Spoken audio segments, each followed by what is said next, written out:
Good morning. Welcome to a Motivational Monday episode of Cupful. I'm your hostess, Felicia. It is good to see you. It is good to be seen. So listen. I haven't been wearing my glasses as much. I wear them outside because I need them. But inside, I have not been wearing them as much. My eyes is changing.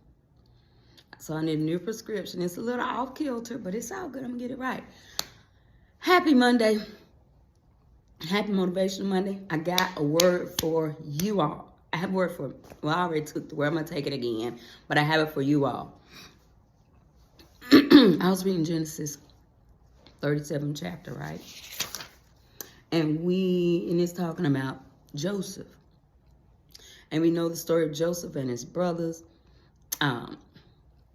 His coat of many colors. Joseph was Jacob's son, one of Jacob's sons, but Jacob loved Joseph the most. Joseph was his youngest, and he had him at his old age. Joseph was a dreamer. So we had the preachers, we've heard the sermons of being a dreamer and don't stop dreaming. That's all true. See, but this thing right here, Joseph's brothers became jealous of him because of the dreams he was having. And so one day, they went, they traveled somewhere to do some business. Joseph's dad said, your brother's been gone, take them some food. So Joseph's on his way to take them this food. They saw him coming. And they plotted to kill him. So when he got there, they stripped him of his robe. And they threw him in a cistern, in a pit.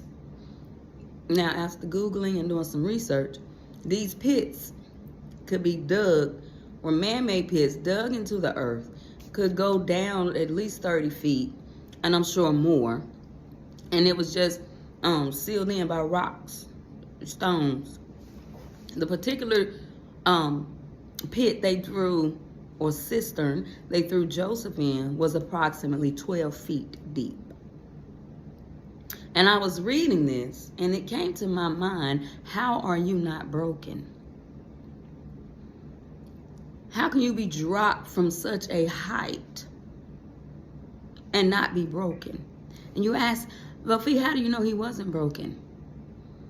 Back in those days, if you couldn't work, that was your money. If he was broken, the Ishmaelites that they sold him to would not have purchased him. You understand what I'm saying? So my question to you on this Monday morning motivation is, how are you not broken? You were dropped from such a height. You are not prepared for this drop. There was no cushioning under you, but you are not broken. You didn't see it coming. You weren't expecting it. But how are you not broken?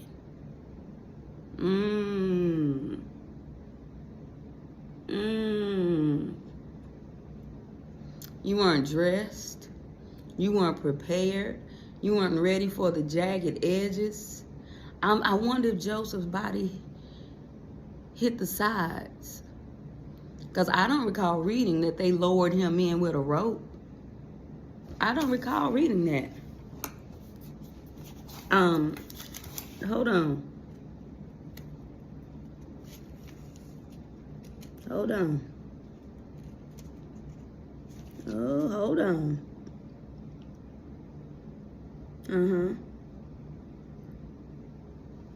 Yeah. Genesis 37:24. And they took him and threw him into the cistern.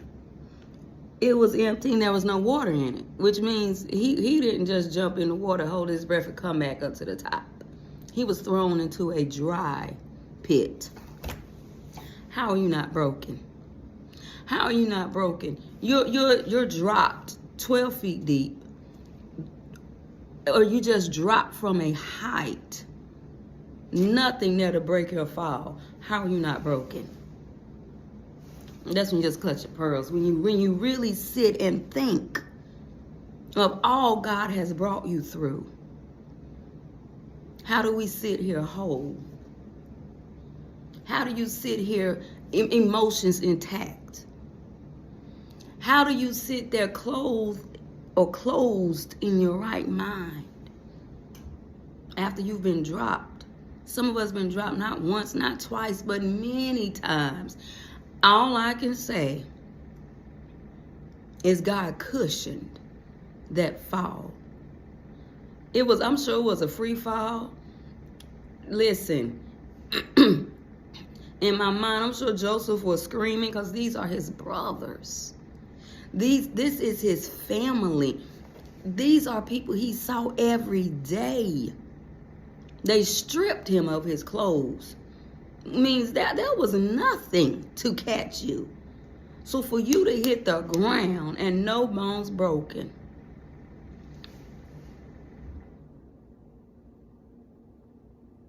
How are you not broken? How are you still able to smile?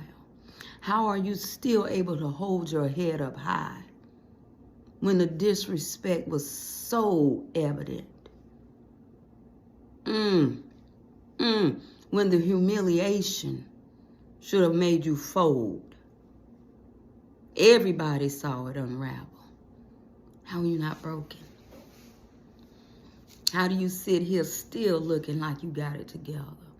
How do you sit here and still talk and encourage the people? How do you still have love in your heart? All we can say is to God be the glory for the things he has done. All I can say is God cushioned that ground. All I can say is God reached. He didn't reach down. He reached down and caught me. He reached down and caught you. You hit rock bottom, but you didn't hit rock bottom. You understand? Yeah, you lost it all. But like Kalante Gavin said, you never lose it all when you with God. Because you still have it all. God cushioned the blow, y'all. God cushioned the blow. God caught the tears. Whew. God caught the tears, then he took the anxiety. And he took the depression and gave you balance. He gave us balance. He's healing us day by day. Woo! He took the hurt and put more love in our hearts. How are you not broken? Because God caught you. I don't know about you, but God caught me. That's the only way I'm not broken. God caught, not only did God catch me, he is carrying me. The same for you, God caught you. That's how you're not broken. And he is carrying you, y'all. I thank God for cushioning the blow. Oh, I felt it. I felt them blows. But God cushioned it all around me. He prepared that dry place. And now you sit from a place of victory. But you know what happened? It's what the devil meant for evil. God meant it for his good. Joseph ended up, everywhere he went, he was prosperous because God was with him. Everywhere you go, you're prosperous because God is with you. And he ended up sustaining his family. It was some years later. So when God gives you a dream, when God gives you a promise, when God gives you a vision, write it down, put the date. Because we want something to happen. Oh, God said this. Where is that? I know that's me. But it takes time. It's going to take time for God to produce that thing within us, to put us where he has us to be for a specific time. Okay? Don't lose it. Chronicle it. Keep it in your mind. Because when the day comes, you can say, I remember when God said this. Listen, it is Monday. Happy Monday to you. I hope you have a wonderful Monday. Know that I love you, but God sure enough loves you more. Until next time, do something nice for someone else. I promise it'll come back to you. You know who I am. I'm your hostess, Felicia. This has been Monday Morning Motivation. And I'm asking you one more time, how are you not broken? The answer comes back, God did it. All right, until next time, I'm out. Peace.